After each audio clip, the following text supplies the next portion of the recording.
ജീവിതത്തിൽ അങ്ങനെ എന്തെങ്കിലും ചെയ്തു എന്ന് ഇവർക്ക് പറയാൻ വേണ്ടി സാധിക്കൂ? ഇത്രയുമാണ് ഇതുമായി ബന്ധപ്പെട്ട് എനിക്ക് പറയാനുള്ളത്. ഇനി നിങ്ങൾക്ക് ചോദിക്കാം.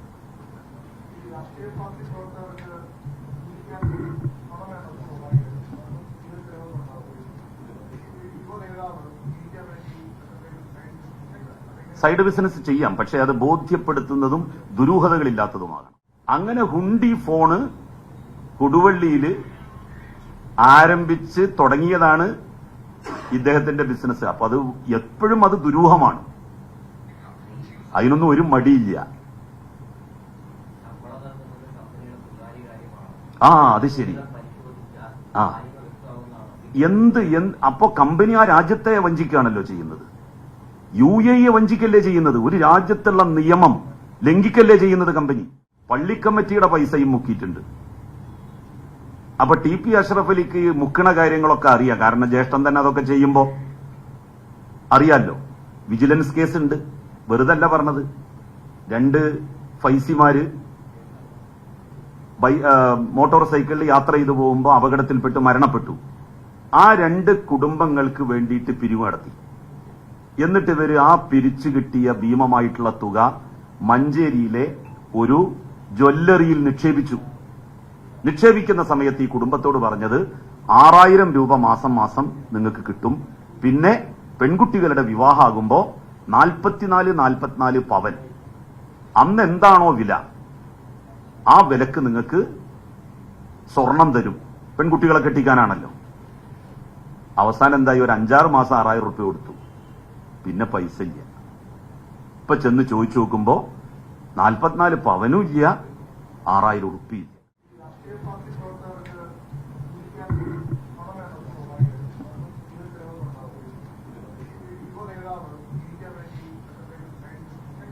സൈഡ് ബിസിനസ് ചെയ്യാം, പക്ഷെ അത് ബോധ്യപ്പെടുത്തുന്നതും ദുരൂഹതകളില്ലാത്തതുമാകണം. എവിടെ നിന്നാണ് തനിക്ക് അതിന് പണം കിട്ടിയത് എന്നുള്ളത് പറയണം. ഇൻവെസ്റ്റ്മെന്റ് വേണമല്ലോ. ആ ഇൻവെസ്റ്റ്മെന്റ് എവിടെ നിന്ന് കിട്ടി അത് പറയാൻ അയാൾ ബാധ്യസ്ഥനല്ലേ? 2021 47 ലക്ഷം രൂപ കടക്കാരനായിട്ടുള്ള ഒരാള് എങ്ങനെയാണ് എംഇയുടെ 2 ഔട്ട്ലെറ്റുകൾ, ഒന്ന് കൊപ്പത്തും ഒന്ന് കോഴിക്കോട് ഹൈലൈറ്റ് മാളിലും ആരംഭിക്കുന്നത്? അതിനുള്ള പണം അദ്ദേഹത്തിന് എവിടെ നിന്ന് കിട്ടി? അദ്ദേഹത്തിന് ലഭിക്കുന്നു എന്ന് പറയപ്പെടുന്ന 5.25 ലക്ഷം രൂപ എന്ത് ജോലിയെടുക്കുന്നതിനാണ് അദ്ദേഹത്തിന് ലഭിക്കുന്നത്?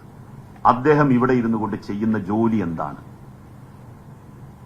അത് അദ്ദേഹം പറയാൻ ബാധ്യസ്ഥനല്ലേ? എന്താണ് അദ്ദേഹത്തിന് പറയാൻ ഇത്ര മടി?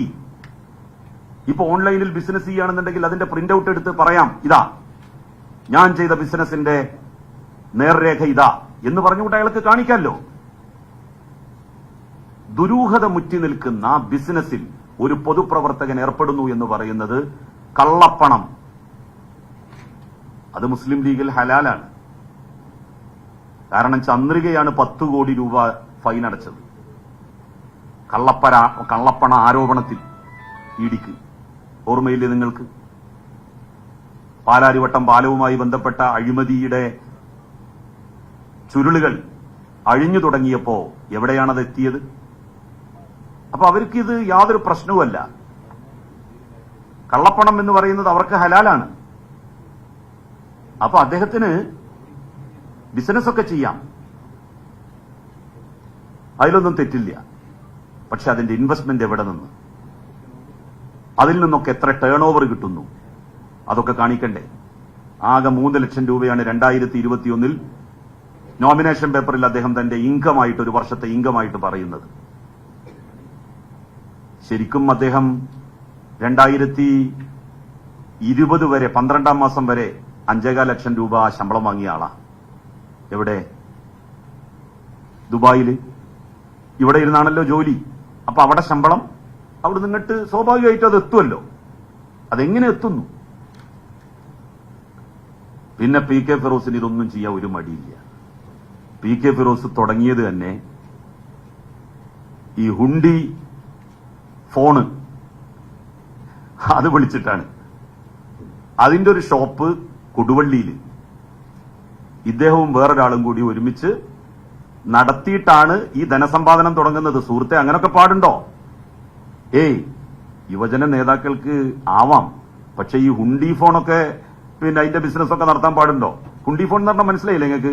പണ്ട് കാലത്ത് ഈ STD ബൂത്തുകൾ പ്രചാരത്തിലിരുന്ന കാലത്ത് വലിയ പൈസ കൊടുക്കണം STD ബൂത്ത് പോയി ഫോൺ ചെയ്യുമ്പോൾ. അപ്പൊ കട്ട് ഫോൺ ചെയ്യും. അതിന് പകുതി പൈസ കൊടുത്താൽ മതി, അല്ലെങ്കിൽ അതിന്റെ ഒരു പിന്നെ 4/1 പൈസ കൊടുത്താൽ മതി.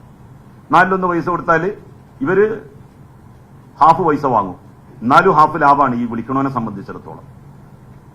അങ്ങനെ ഹുണ്ടി ഫോണ് കൊടുവള്ളിയിൽ ആരംഭിച്ച് തുടങ്ങിയതാണ് ഇദ്ദേഹത്തിന്റെ ബിസിനസ്. അപ്പൊ അത് എപ്പോഴും അത് ദുരൂഹമാണ്. അതിനൊന്നും ഒരു മടിയില്ല. അത് ശരി. അപ്പോ കമ്പനി ആ രാജ്യത്തെ വഞ്ചിക്കുകയാണല്ലോ ചെയ്യുന്നത്. UAE വഞ്ചിക്കല്ലേ ചെയ്യുന്നത്? ഒരു രാജ്യത്തുള്ള നിയമം ലംഘിക്കല്ലേ ചെയ്യുന്നത് കമ്പനി? ഇതൊന്നും അവിടെ പോയിട്ട് പറയാൻ നിൽക്കണ്ട. UAE പോയി പറഞ്ഞാല് എപ്പോ ഈ ആളുകൾ അറസ്റ്റ് ചെയ്യപ്പെട്ടു എന്ന് നോക്കിയാൽ മതി. ആ കമ്പനിയുടെ ഉടമസ്ഥൻ 5.25 ലക്ഷം രൂപ ശമ്പളം പിന്നെ എന്തിനാ ചൊറുക്കിന് എഴുതുക? ഭംഗിക്ക് എഴുതണോ? ചൊറുക്ക് എന്ന് പറഞ്ഞാൽ ചിലപ്പോ ആളുകൾക്ക് മനസ്സിലാവില്ല. ഭംഗിക്ക് എഴുതുകയാണോ? കൊടുക്കണ ശമ്പളം എഴുതിയ പോരെ? 5.25 ലക്ഷം എന്തിനാ എഴുതുന്നത്? 22,000 ദിർഹം എന്നെന്തിനാ എഴുതുന്നത്?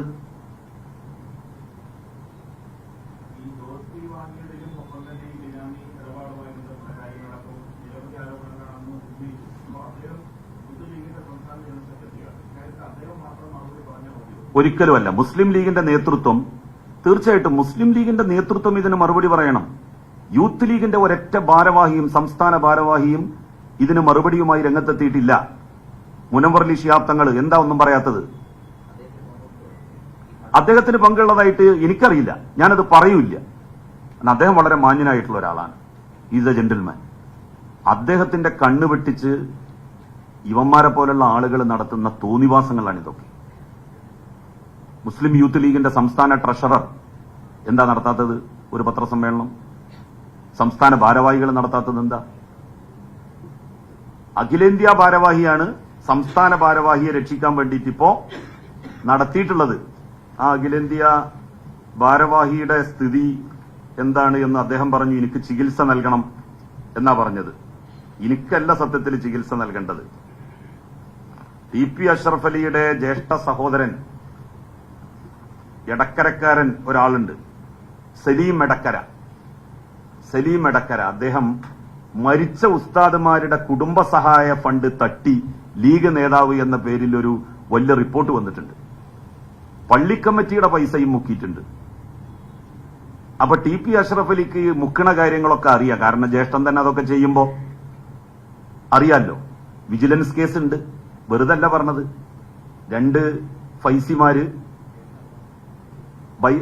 മോട്ടോർ സൈക്കിളിൽ യാത്ര ചെയ്തു പോകുമ്പോൾ അപകടത്തിൽപ്പെട്ട് മരണപ്പെട്ടു. ആ 2 കുടുംബങ്ങൾക്ക് വേണ്ടിയിട്ട് പിരിവ് നടത്തി. എന്നിട്ട് ഇവര് ആ പിരിച്ചു കിട്ടിയ ഭീമമായിട്ടുള്ള തുക മഞ്ചേരിയിലെ ഒരു ജ്വല്ലറിയിൽ നിക്ഷേപിച്ചു. നിക്ഷേപിക്കുന്ന സമയത്ത് ഈ കുടുംബത്തോട് പറഞ്ഞത് 6,000 രൂപ മാസം മാസം നിങ്ങൾക്ക് കിട്ടും. പിന്നെ പെൺകുട്ടികളുടെ വിവാഹമാകുമ്പോ 44 പവൻ, അന്ന് എന്താണോ വില ആ വിലക്ക് നിങ്ങൾക്ക് സ്വർണം തരും. പെൺകുട്ടികളെ കെട്ടിക്കാനാണല്ലോ. അവസാനം എന്തായി? ഒരു 5-6 മാസം 6,000 രൂപ കൊടുത്തു. പിന്നെ പൈസ ഇല്ല. ഇപ്പൊ ചെന്ന് ചോദിച്ചു നോക്കുമ്പോ 44 പവനും ഇല്ല, 6,000 ഉറുപ്പിയില്ല. ഇങ്ങനെ ആളുകളെ പറ്റിക്കുകയാണ്. ഒരു പാർട്ടിയിൽ, ഒരു പാർട്ടിയുടെ മുൻകാല നേതാക്കളിൽ ജനങ്ങൾക്കുള്ള വിശ്വാസം ചൂഷണം ചെയ്തുകൊണ്ട് ഈ തോന്നിവാസികൾ നടത്തുന്ന പകൽ കൊള്ള, ആ കൊള്ളക്കെതിരെയാണ് സത്യത്തിൽ ഒരു കുരിശ് യുദ്ധം പ്രഖ്യാപിച്ചിരിക്കുന്നത്. എത്രയോ പാവപ്പെട്ട ആളുകൾ ഇതിൽ പെട്ടുപോകുന്നുണ്ട്. അത് പെട്ടുപോകാതിരിക്കാൻ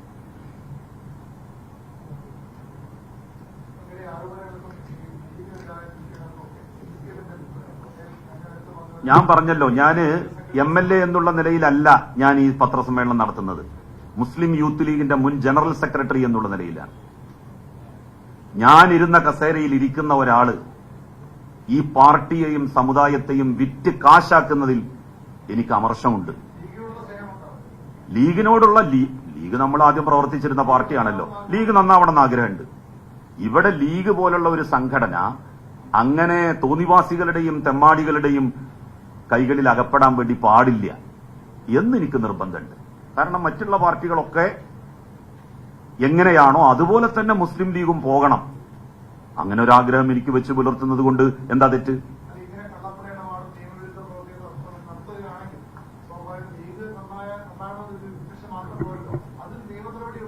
നിയമ നടപടിക്ക് ആവശ്യമായിട്ടുള്ള കാര്യങ്ങളൊക്കെ കൊടുക്കുന്നുണ്ട്.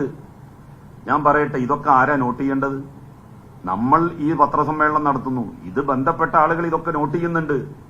ആര്?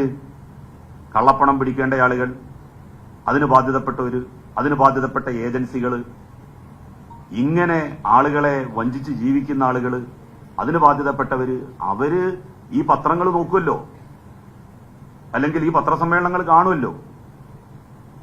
നിയമ നടപടി അങ്ങനെ ഉണ്ടാകും. അവർക്കൊക്കെ കൊടുക്കുന്നുണ്ട് പലരായിട്ട്, ഞാനായിട്ടല്ല. ഞാൻ വിജിലൻസിന് കൊടുത്തിട്ടുണ്ട്. വിജിലൻസിന് ഈ രേഖകളും കൂടി, പുതിയ രേഖകളും കൂടി കൈമാറും. ഓക്കെ. അല്ല, ഹവാല ഞാൻ പറഞ്ഞില്ലേ, ഹവാല ഫോണ് നടത്തിയിട്ടാണ് ഇദ്ദേഹം തന്റെ ബിസിനസ് ആരംഭിക്കുന്നത്. നിയമവിരുദ്ധമായി ഇന്ത്യൻ ടെലികമ്മ്യൂണിക്കേഷനെ വഞ്ചിച്ചുകൊണ്ട്. രാജ്യദ്രോഹ പ്രവർത്തനല്ലേ അത്? ഇന്ത്യൻ ടെലികമ്മ്യൂണിക്കേഷനെ വഞ്ചിച്ചുകൊണ്ട് അന്ന് ഹുണ്ടി ഫോണ് തന്റെ പാർട്ട്ണറുടെ, ഇപ്പത്തെ പോലെ തന്നെയാണ് അന്നും, സ്വന്തം പേരിലാവൂല, ഒക്കെ വേറെ ആൾക്കാരെ പേരിലാകും. അത് തന്നെയാണ് ബിനാമി എന്ന് പറയാ. കള്ളപ്പണ ഇടപാടെന്ന് പറയാൻ എന്താ പഠിക്കുന്നത്? അദ്ദേഹം തന്നെ പറയുന്നു, ഞാൻ എവിടെയും അത് മറച്ചു വെച്ചിട്ടില്ല. ഈ ഒരു സ്ഥാപനമായിട്ട് എനിക്ക് ബന്ധമുണ്ട്, ഞാൻ എവിടെയും മറച്ചു വെച്ചിട്ടില്ല. അതിന്റെ പട്ടാമ്പിയിലെ ഷോപ്പിംഗ് ഉദ്ഘാടനത്തിന് ആളുകളെ ക്ഷണിക്കുന്നത് ഞാനാണ്. അതെ. അപ്പോൾ ഒരു ബിനാമിയാണെങ്കിൽ അങ്ങനെ പ്രത്യക്ഷ അല്ല, ഞാനിത് പറയണത് വരെ നിങ്ങൾ അറിഞ്ഞിരുന്നോ? അല്ല, അങ്ങനല്ല. സ്വന്തമായിട്ട് അല്ല, ഞാനിപ്പോ ഒരു സ്വന്തം സ്ഥാപനം തുടങ്ങുകയാണെന്നുണ്ടെങ്കിൽ ഞാൻ എന്റെ ഫേസ്ബുക്കിലിടും. ഞാൻ സ്ഥിരമായിട്ട് നമ്മളുടെ എല്ലാ കാര്യങ്ങളും ഫേസ്ബുക്കിലിടും. ഞാനിതാ ഇങ്ങനൊരു സ്ഥാപനം ആരംഭിച്ചിരിക്കുന്നു.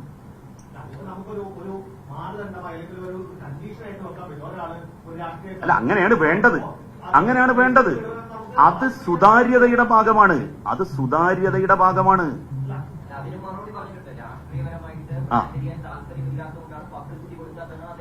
ഓ, അത് ശരി. അങ്ങനെ ഞാനിത് പറഞ്ഞതിന് ശേഷമാണ് മൂപ്പർക്ക് ഇത് തോന്നിയത് അല്ലേ, ബോധോദയം വന്നത്.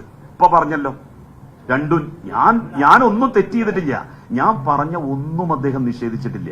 ഇപ്പോ കോഴിക്കോട് ഹൈലൈറ്റ് മാളിലെ പിന്നെ എംഇയുടെ ഷോപ്പ് എന്റേതാണ്, മൂപ്പരതാണെന്ന് സമ്മതിച്ചു. എന്നാ മൂപ്പര പേരിലാണോ?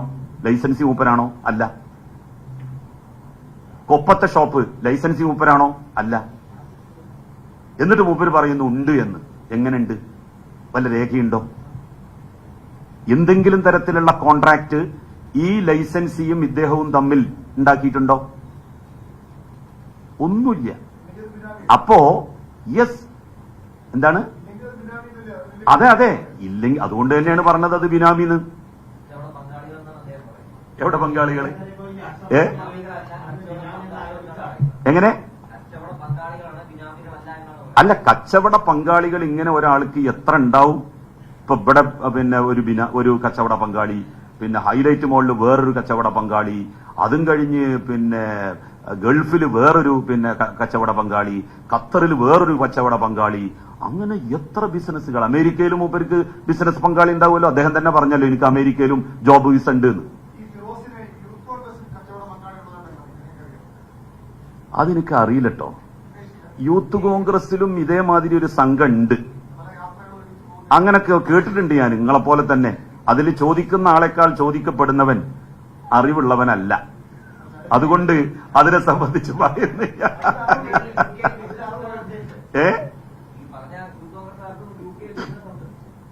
ഈ തലമുറയാണ് സത്യത്തിൽ യൂത്ത് കോൺഗ്രസിന്റെയും യൂത്ത് ലീഗിന്റെയും ശാപം ഇവരൊക്കെയാണ്. എന്നാ ഡിവൈഎഫ്ഐയിൽ നിങ്ങൾക്ക് അങ്ങനെ കാണിച്ചു തരാൻ പറ്റൂല്ലോ, SFI നിങ്ങൾക്ക് അങ്ങനെ കാണിച്ചു തരാൻ വേണ്ടി പറ്റൂല്ലോ. എന്താണ് ലീഗിലും കോൺഗ്രസിലും യൂത്ത് കോൺഗ്രസിലും യൂത്ത് ലീഗിലും മാത്രം ഈ പ്രവണതകൾ കാണുന്നു? കോൺഗ്രസിന്റെ എത്രയോ നേതാക്കന്മാരുണ്ട്, നല്ല മനുഷ്യന്മാരായിട്ടുള്ള ആളുകളുണ്ട്, അതിലെനിക്ക് യാതൊരു സംശയവും. ലീഗിലുണ്ട്. പക്ഷേ ഇവരെ പോലെയുള്ള കച്ചവടക്കാരാണ് ആ പാർട്ടികളെ ഹൈജാക്ക് ചെയ്യുന്നത്. സത്യസന്ധതയും ആത്മാർത്ഥതയും ഉള്ള ആളുകളെ മുഴുവൻ ടാർണിഷ് ചെയ്യാണ്. ഒരു വാട്സപ്പ് എന്താണ് ആർമി, ഒരു പട്ടാളത്തെ ഉണ്ടാക്കുകയാണ് ഇവര് സ്വന്തം പണത്തിന്റെ പിൻബലത്തിൽ. എന്നിട്ട് 50,000 ലൈക്ക്, 75,000 ലൈക്ക്, ഇതിലൊന്നും ഒന്നുമില്ല എന്ന് എനിക്ക് മനസ്സിലായത് കഴിഞ്ഞ തെരഞ്ഞെടുപ്പിലാണ്. കഴിഞ്ഞ തെരഞ്ഞെടുപ്പിൽ എനിക്കെതിരെ മത്സരിച്ച സ്ഥാനാർത്ഥിക്ക് 10 ലക്ഷത്തിലധികം അന്ന് ഫോളോവേഴ്സ് ഉണ്ട്. 10 ലക്ഷം ഫോളോവേഴ്സ് ഉള്ള ആളുമായിട്ടാണ് ഈ മത്സരിക്കുന്നത്, അത് ഈ ഓർക്കണം എന്നൊക്കെ എന്നോട് പറഞ്ഞു. നമുക്ക് നോക്കാറുണ്ട്. ഇതെന്തുണ്ടായത്? ഇതൊക്കെ പൈസ കൊടുത്താൽ നടക്കും. ബൂസ്റ്റിംഗ് പൈസ കൊടുത്താൽ നടക്കൂലേ? ഇന്റത് ഓർഗാനിക്കാ. എനിക്ക് ധൈര്യത്തിൽ പറയാൻ പറ്റും, ഓർഗാനിക്കാണ് എന്റെ സൈറ്റ്, FB, അതുപോലെ തന്നെ എല്ലാം. എങ്ങനെ? അതെന്തിനാ? അത് മത്സരം, അതും ഇതും തമ്മിൽ ഒരു ബന്ധവുമില്ല. ഓക്കെ, ശരി.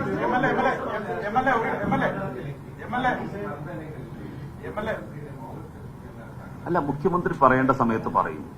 മുഖ്യമന്ത്രി എന്താണ് എ വിഡ്രോവൽ ഫോർ പെനട്രേഷൻ എന്ന് പറയാറില്ലേ? അല്ല, അങ്ങനെ ഒരു വിഡ്രോവൽ ഫോർ പെനട്രേഷനാണ്. മുഖ്യമന്ത്രി പറയേണ്ട സമയത്ത് പറയേണ്ടത് പറയും. ഒരാളെയും സംരക്ഷിക്കേണ്ട ഉത്തരവാദിത്തം മുഖ്യമന്ത്രി ഒരു ഘട്ടത്തിലും ഏറ്റെടുത്തിട്ടില്ലല്ലോ. പ്രത്യേകിച്ച് അക്രമികൾക്കെതിരായിട്ട് അതിശക്തമായിട്ടുള്ള നിലപാടാണ് CM എന്നും കൈക്കൊള്ളുന്നത്. ഓക്കെ, എന്താണ് കള്ളപ്പണ? അല്ല, കള്ളപ്പണ ഇടപാടല്ലെങ്കിൽ അല്ല എന്ന് തെളിയിക്കേണ്ട ബാധ്യത അദ്ദേഹത്തിനാണ്. അദ്ദേഹം പറയണം, എനിക്ക് 5.25 ലക്ഷം രൂപ ഞാൻ മാസശമ്പളം വാങ്ങുന്നത് ഇന്ന ജോലി എടുത്തിട്ടാണ്. അല്ല, അത് അങ്ങനെ ആക്ഷേപമുണ്ട്, ആരോപണമുണ്ട്. അല്ല, ആക്ഷേപമല്ല, ആരോപണമാണ്. അല്ല, കൊലപാതകയല്ല, നിങ്ങൾ കൊലവൊന്നും ചെയ്തിട്ടില്ലല്ലോ. പക്ഷെ നിങ്ങൾ ഈ പൊളിറ്റിക്കലായിട്ട് ഇങ്ങനത്തെ ആൾക്കാർക്ക് ഇത് ചെയ്യരുത്. അതും ഒരു കൊലപാതകത്തിന് തുല്യാണ് സത്യത്തിൽ.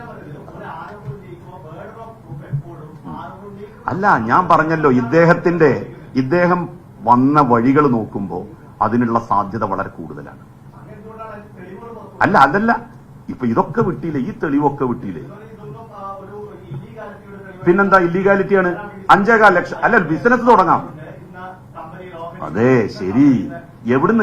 എവിടുന്നാണ് നിക്ഷേപം? അല്ല, എവിടെ നിന്നാണ് നിക്ഷേപം?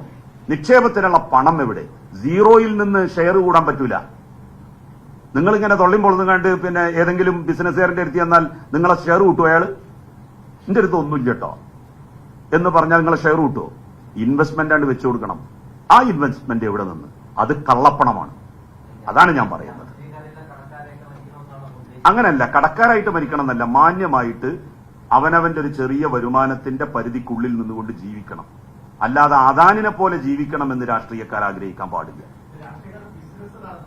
രാഷ്ട്രീയക്കാർ ബിസിനസ് നടത്തുന്നത് ഒരിക്കലും മോശമല്ല. അതിന് നിക്ഷേപിക്കാനുള്ള പണം അവർക്ക് എവിടെ നിന്ന് കിട്ടിയെന്ന് പൊതുസമൂഹത്തോട് പറയേണ്ട ബാധ്യത അവർക്കുണ്ട്. അതവർ പറഞ്ഞേ പറ്റൂ. Okay, thank you.